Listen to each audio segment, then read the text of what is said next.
আইডিয়াটা দিয়েছিল আমার বিআই তারেক সিদ্দিকী, সেই সবকিছু করেছে। গুলি করে মারার দরকার কি? ক্রসফায়ার দিলে বেশি লোক জানাজানি হচ্ছে, সমালোচনা বেশি হচ্ছে। সেদিন থেকে শুরু হলো এই নতুন পরীক্ষামূলক পরিকল্পনা। একটা ছোট্ট ঘর, 3.5 ফিট বাই 3.5 ফিট, ওইখানে নিজের কোথাও ভালোভাবে শোনা যায় না। হ্যাঁ, আমরা প্রথমে কিছু বিরোধী নেতাকে তুলে আনলাম, এই বিএনপি, জামাত, ছাত্র শিবির, ছাত্রদল, কিছু সাংবাদিক, ওদের দেখা হলো সেই আয়নার ঘরে। প্রথমে কয়েকদিন ওরা দেয়ালে ঘুষি মারতো, আমাকে ভিডিও কলে দেখানো হলো, ভিডিওতে আমাকে দেখানো হলো ওরা দেয়ালে ঘুষি মারতো, দল্লা ঠেলে বেরোনোর চেষ্টা করছে। তারপর কিছুদিন দেখি শুধু উপরের দিকে তাকিয়ে থাকে। তারপর এক সময় ক্লান্ত হয়ে শুধু উপরের দিকে তাকিয়ে থাকতো। প্রথম কিছুদিন কেউ বুঝতে পারতো না কতটা সময় গেছে, কয়দিন তাদের আটকটা হয়েছে। খাবার অনেক কম দেওয়া হতো, খাবার কম দিতে বলতাম, পানিও খুব সীমিত। কেউ কেউ নিজের আয়নায় নিজের প্রতিবিম্বকে দেখে সূত্র মনে করত, নিজেকেই আক্রমণ করা শুরু করলো।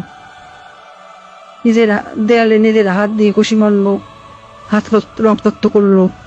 আমার সবচেয়ে সুন্দর দৃশ্য ছিল যখন একজন সাংবাদিক, কি যেন ওর নাম, হ্যাঁ মাসুদ, নিজের নখ দিয়ে নিজের মুখের চামড়া ছিঁড়ে ফেলার চিৎকার করছে। আমার পছন্দ হলো। সারা দেশে আরো বেশ কিছু এরকম আয়নাঘর বানালাম, যুদ্ধপরাধী রাজাকার ছেলে মেয়েদের সেখানে বন্দি করতে বললাম। মাঝে মাঝে 2-1জনকে ছেড়েও দিতাম, ফিরে এসে কেউ কিছুই বলতো না, ওইভাবে বলে দিয়েছিলাম যেন কেউ মুখ না খোলে। ব্যাস, সাপও মরলো না, লাঠিও ভাঙলো না। মানুষ ভাবলো যান বাঁচাতে স্বেচ্ছায় আত্মগোপন করেছিল, কিন্তু আমার আসল শক্তি ছিল প্রচারণায়। আমার দলের নেতা কর্মীরা তারাও এই ব্যাপারটা বিশ্বাস করতে পারে।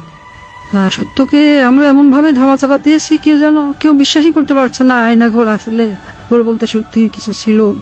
আমি হাসলাম, কারণ কেন জানেন, একবার যদি সত্য মিথ্যাকে আর মিথ্যাকে সত্য বলে চালিয়ে দেওয়া যায়, তাহলে আর কিছু করার দরকার নেই। মানুষের মনে সন্দেহ ঢুকিয়ে দেওয়াই যথেষ্ট।